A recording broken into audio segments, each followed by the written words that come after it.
On the 21st of November 2016, the Sydney Morning Herald began to run a series of stories on a plan for Greater Sydney put forward by Lucy Turnbull, wife of the Australian Prime Minister. The real story here is that Malcolm Turnbull, our current Prime Minister, is an extremely wealthy man who has reportedly made most of his money out of property development and the increase in prices and so-called values of Sydney real estate.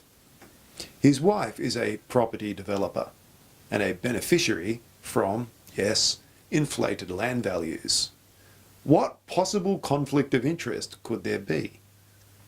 In New South Wales, it is currently illegal for a property developer to run for local council. But apparently a property developer can run the country.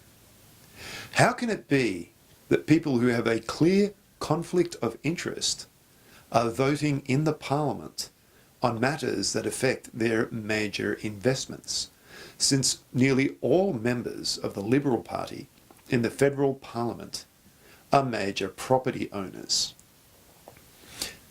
It is unthinkable that people who had investments in, for example, a defence contracting company would vote on legislation in any parliament that affected their particular company and their particular profits.